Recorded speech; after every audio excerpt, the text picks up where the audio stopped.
Dear students, in the last module, we studied about the significance of crime scene and the ways of protecting and preserving the crime scene. After studying this module, you shall be able to know about significance of documenting the crime scene, documenting the scene using videotape recording and photographs, points to remember while photographing some specific evidence, advantages and disadvantages of documenting the crime scene using photographs, common equipment used to photograph the crime scene, and admissibility of photographic evidence in the court of law. First, we shall start with the documenting the crime scene. To build a solid case in court, it is essential to collect all of the evidence at the scene and to document it properly.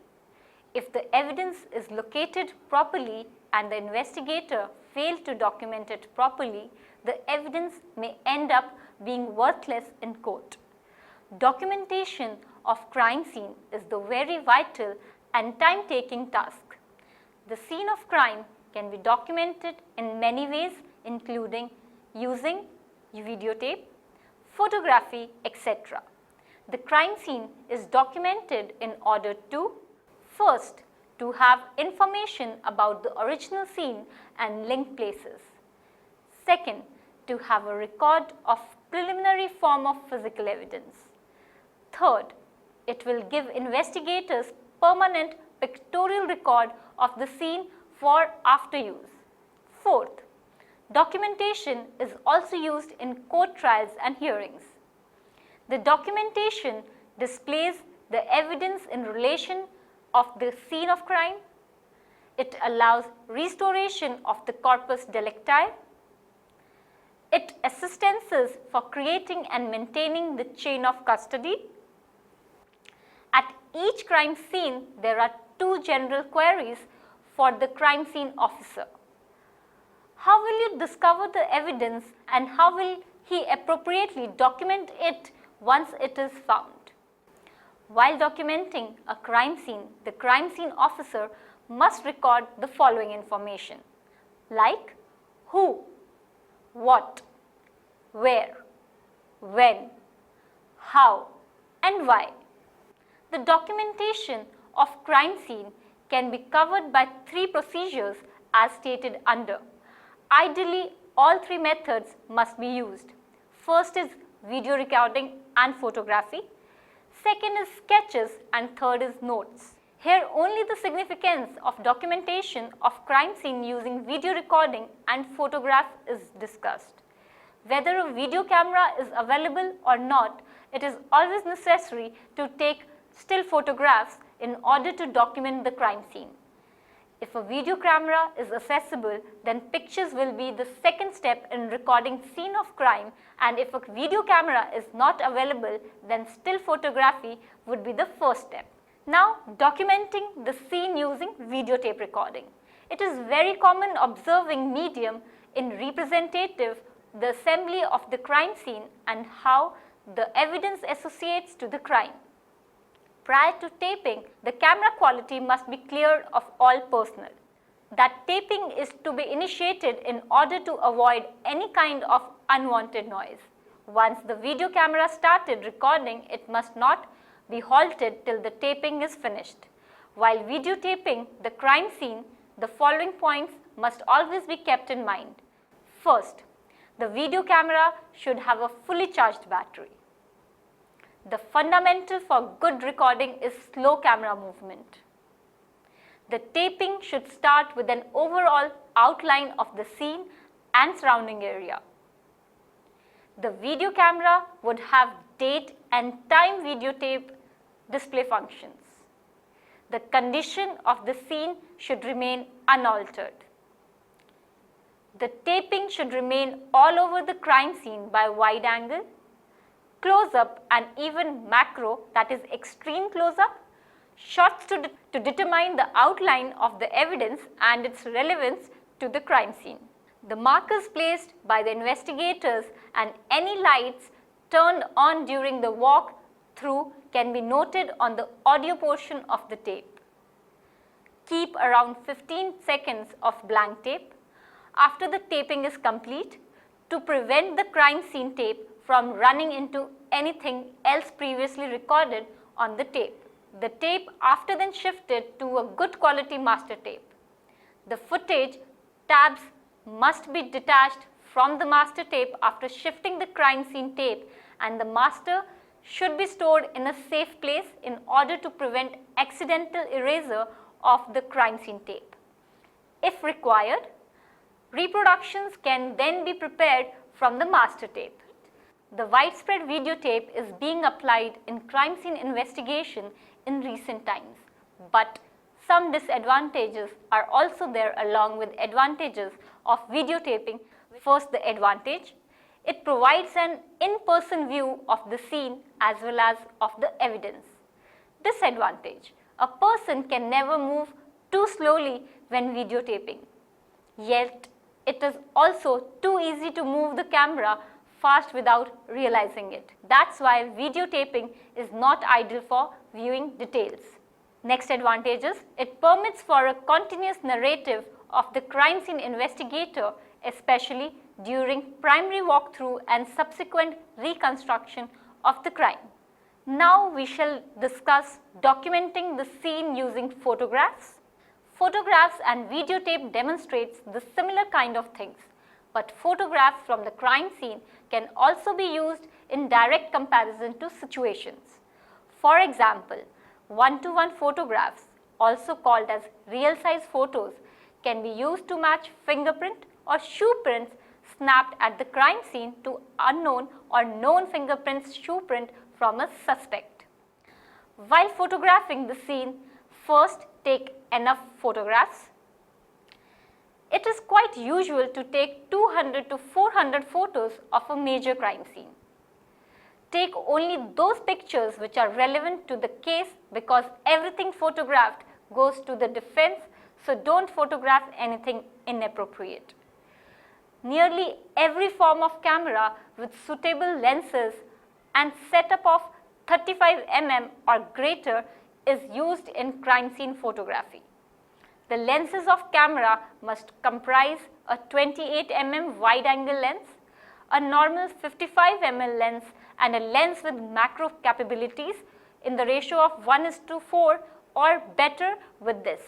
The flash component should not be attached one with the camera and should be able to function at various angles and distances from the camera. This helps in allowing lighting of certain areas to provide maximum contrast.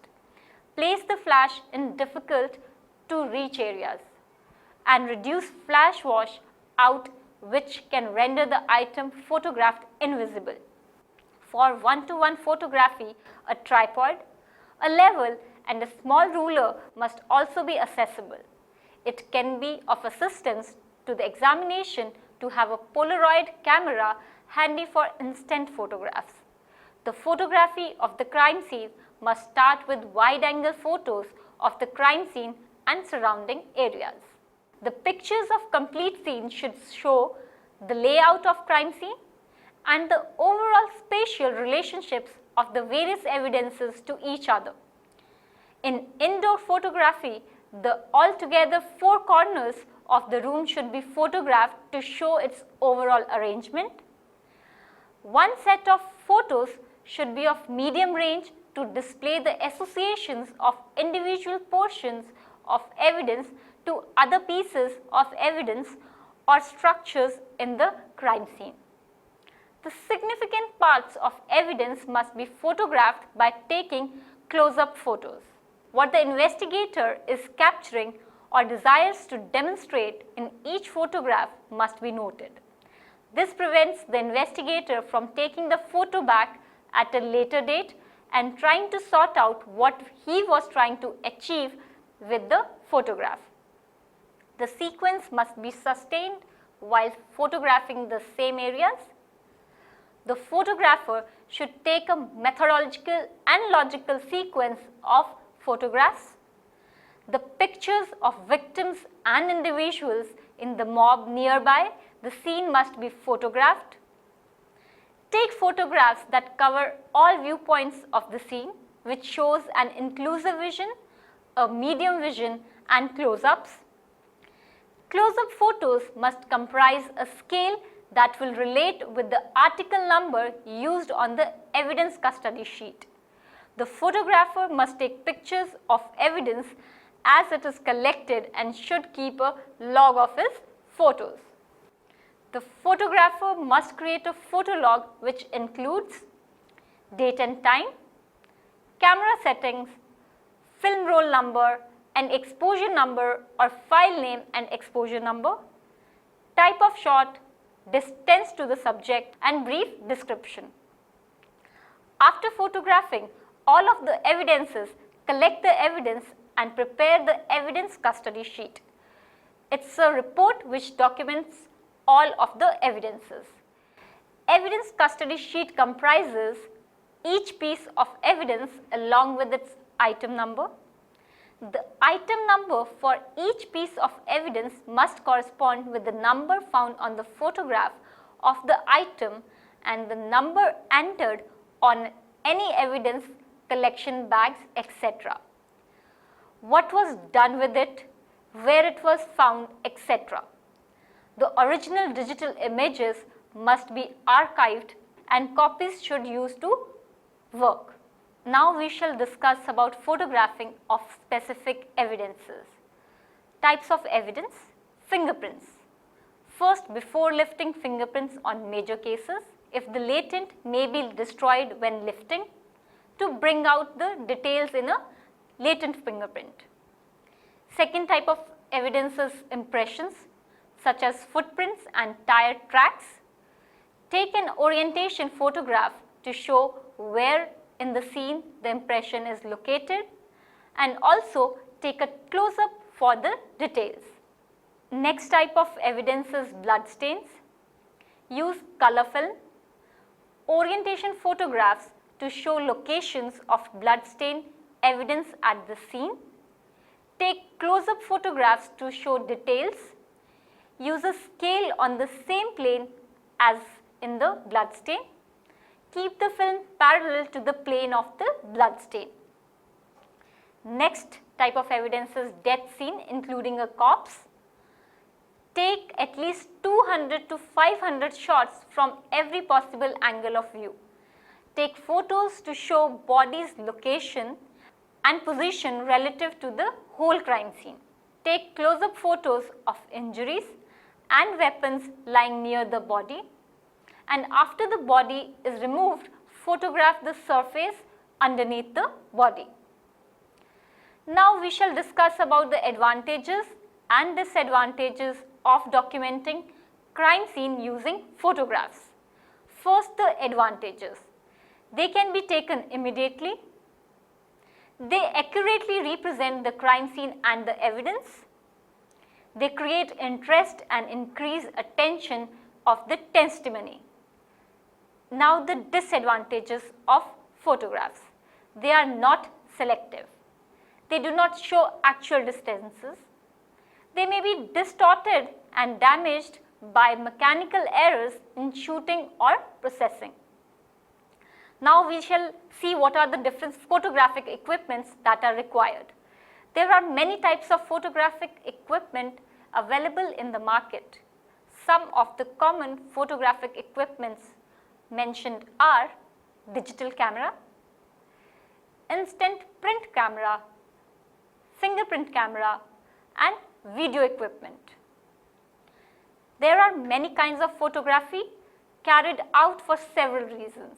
Here few details about the investigative photography and laboratory photography are being discussed.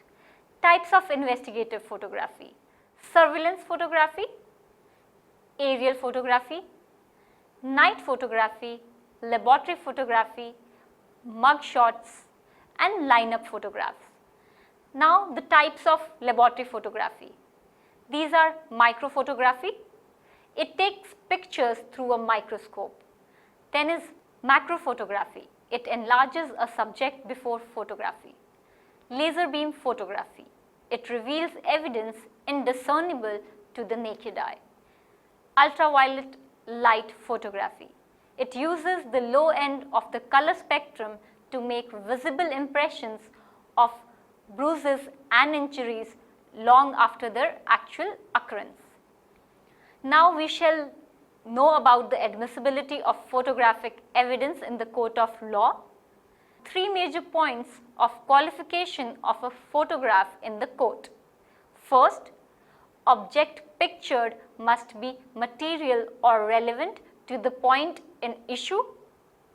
Second, the photograph must not appeal to the emotions or tend to prejudice the court or the jury. The photograph must be free from distortion and not misrepresent the scene or the object it purposes to reproduce. Now we'll see the difference between videotape documentation and photograph documentation. Videotape provides a viewpoint on the crime scene layout which cannot be easily perceived in photographs. If videotaping is carried out in a residence, the camera can show how the significant rooms are laid out in relation to each other and how they can be assessed. This is sometimes lost in photographs and sketches. Actual size photographs from the crime scene can be used in direct comparison situations. For example, to compare fingerprint photographed at the crime scene to known fingerprints from a suspect, this lacks in videotapes. We shall conclude this module with the summary.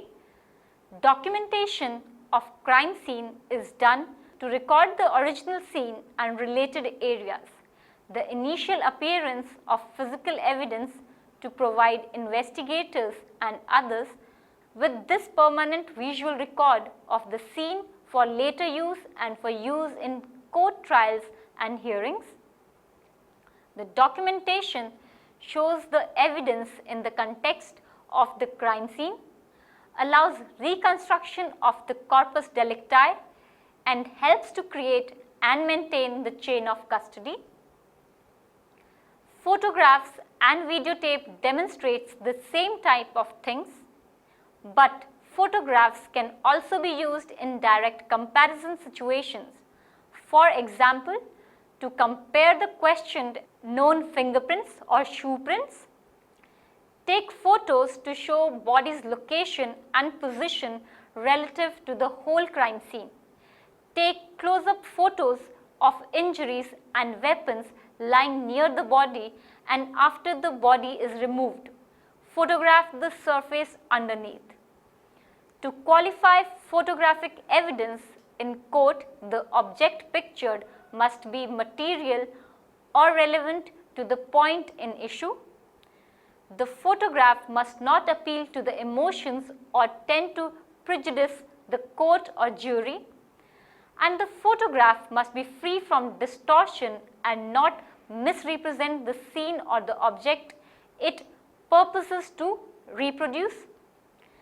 Videotaping in a residence must show how the significant rooms are laid out in relation to each other and how they can be assessed. Before I end this module, I would like to make it a point again that photography and videotaping are very important forms of documentation.